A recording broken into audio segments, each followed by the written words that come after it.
कथा है पुरुषार्थ की, ये स्वार्थ की परमार्थ की, सारथी जिसके बने श्री कृष्ण भारत पार्थ की, अथ श्री महाभारत कथा।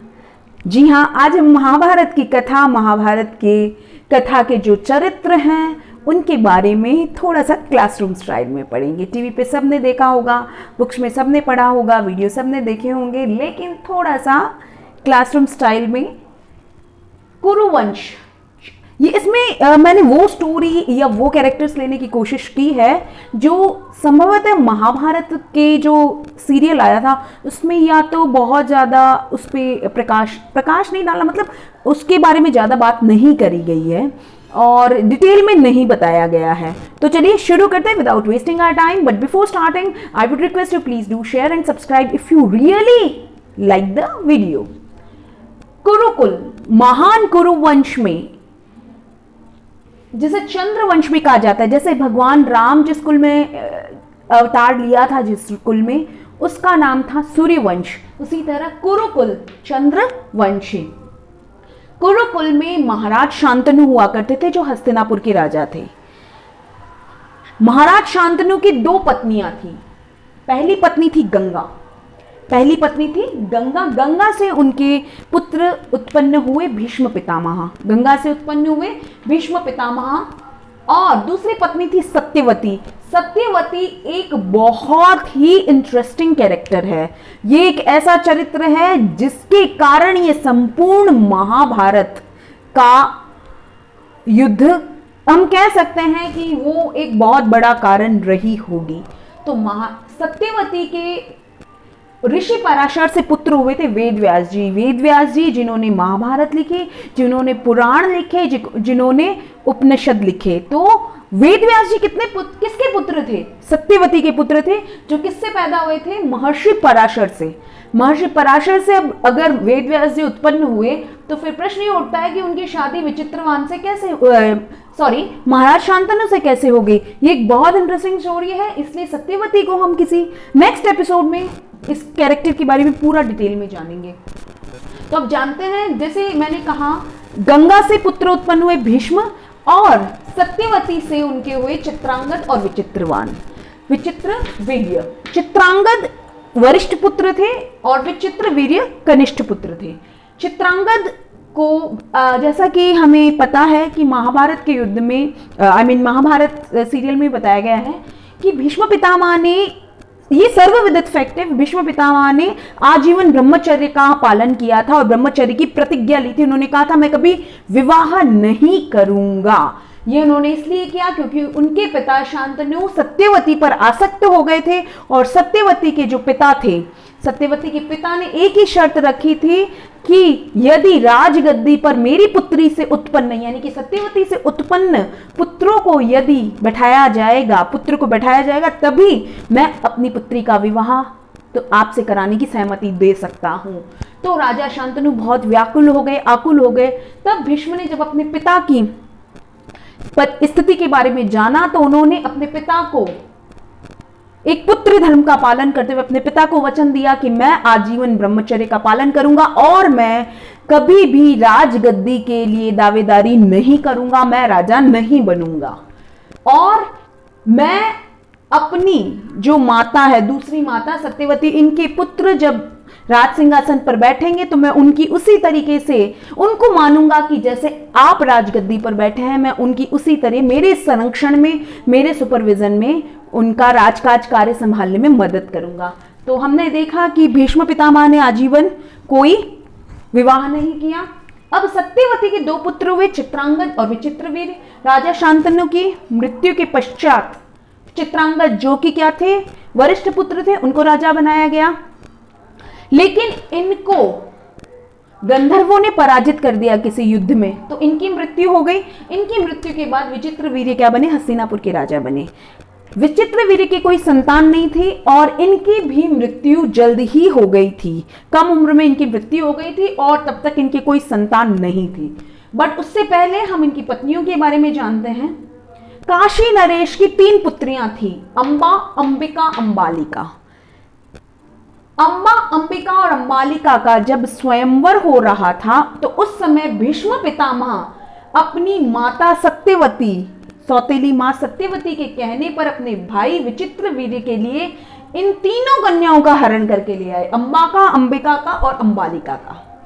अंबा राजा शाल्व जो थे उनके साथ इनका प्रेम प्रसंग था, राजा शाल्व। लेकिन ये बात किसी को पता नहीं थी। भीष्म पितामह इन तीनों को लेकर आ गए।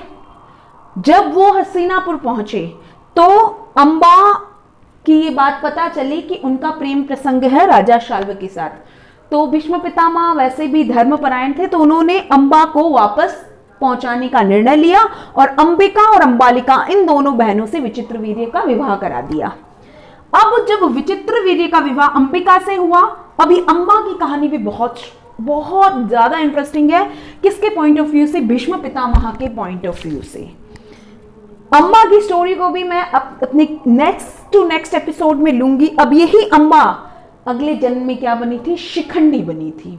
और यही शिखंडी थे जिसके लिए दुर्योधन ने कहा था गुरु द्रोण से कि आप जब प्रथम अध्याय में आया है कि आप भीष्म पितामह के पास किसी भी तरीके से शिखंडी को मत पहुंचने देना, क्योंकि भीष्म की प्रतिज्ञा है। वो क्या प्रतिज्ञा थी, इसके बारे में हम एपिसोड में जानेंगे, क्योंकि ये भी बहुत इंटरेस्टिंग कैरेक्टर है।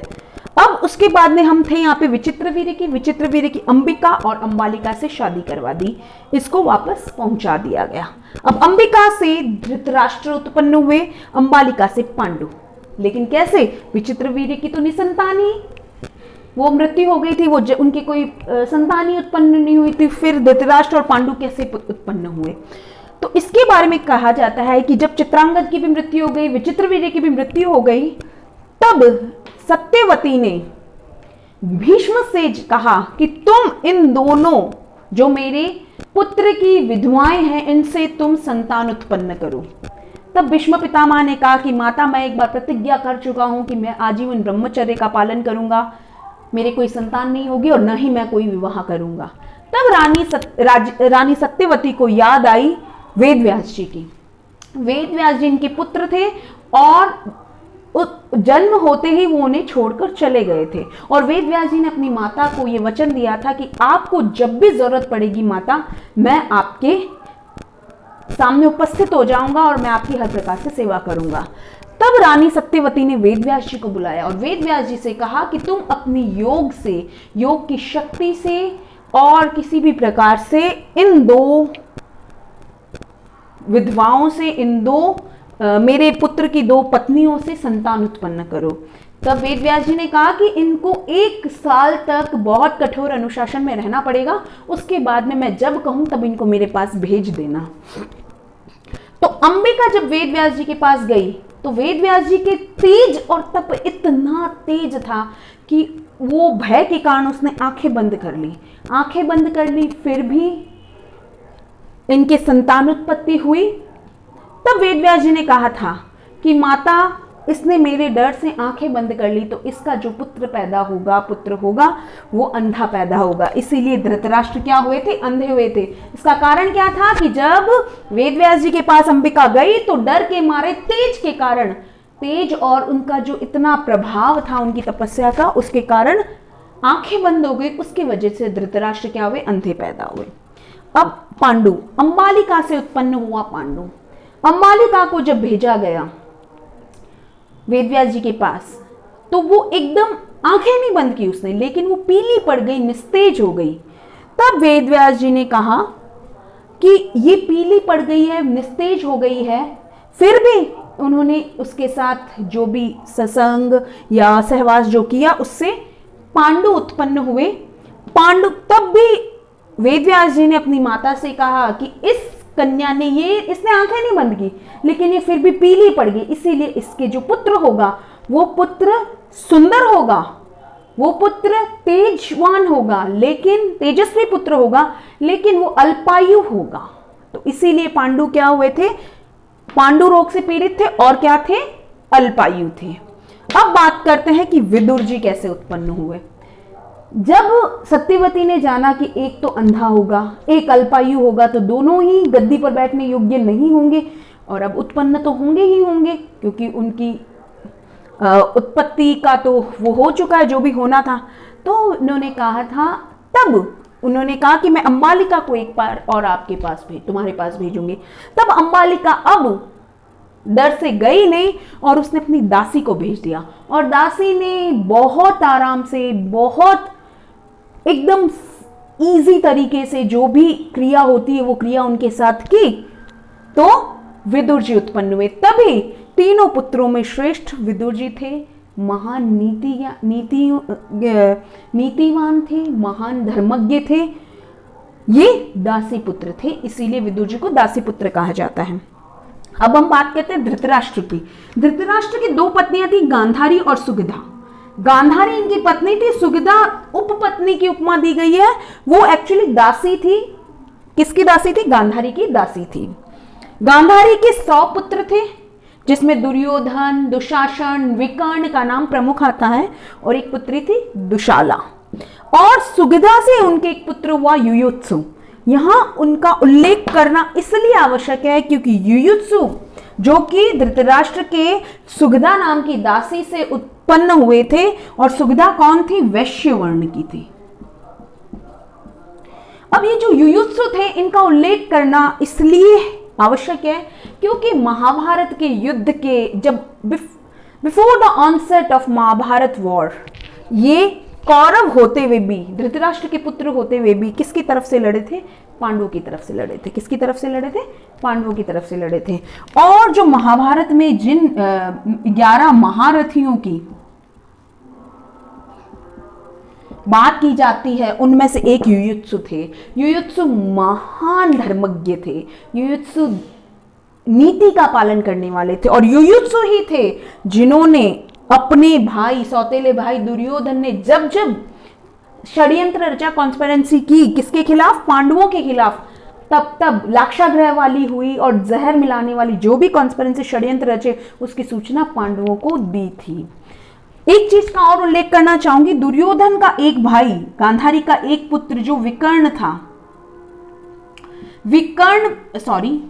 विकर्ण जो था, ये भी क्या था? ये भी महान धर्मज्ञ था, ये भी नीतिवान था। इसे अपने भाई दुर्योधन से चिढ़ होती थी जब वो अनीति का काम करता था, पर फिर भी इसने अपना परिवार नहीं छोड़ा। विकर्ण ने महाभारत का युद्ध अपने भाइयों की तरफ से, यानी कि कौरवों की तरफ से ही लड़ा, दुर्योधन और के साथ ही लड़ा। हालांकि वो उनके मतों में भिन्नता थी, मत में एक दूसरे के विरोधी थे, फिर भी इसने अपने धर्म का पालन किया और युयुत्सु पांडवों की तरफ चले गए थे। और एक चीज और बहुत उल्लेखनीय है यहाँ पे कि महाभारत के युद्ध में धृतराष्ट्र के टोटल कितने बच्चे हो गए थे? धृतराष्ट्र के 102। कैसे? 100 पुत्र, एक पुत्री, 101 यहाँ पे, प्लस एक युयुत्सु जी। तो जो 102 संतानें थी, मतलब जो 101 पुत्र हुए थे दोनों टोटल मिला के, उसमें केवल युयुत्सु ही थे जो महाभारत के युद्ध के बाद जीवित बचे थे। अब बात करते हैं अंबालिका, जिनसे पांडु उत्पन्न हुए। पांडु की 2 पत्नियां थी, कुंती और माद्री। कुंती के बारे में हमें पता है कि उनके कर्ण विवाह से पहले कर्ण उत्पन्न हुआ था, और कुंती के महाराज पांडु से 3 पुत्र हुए, युधिष्ठिर, भीम, अर्जुन, और माद्री के 2 पुत्र नकुल और सहदेव। अब महारथी किसे कहा जाता है कि ये भी चीज बता दूं, महारथी क्यों इंपॉर्टेंट है और क्यों यहां पे बताना जरूरी है। महारथी वो होता है योद्धा जो एक साथ 7,20,000 योद्धाओं से युद्ध कर सकता है।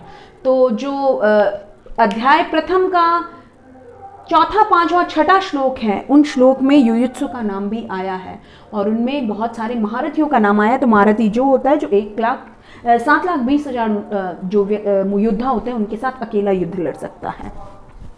तो ये था पांडु। पांडु के पुत्र थे कुंती, पत्नी थी कुंती और माद्री। कुंती से 3 पुत्र हुए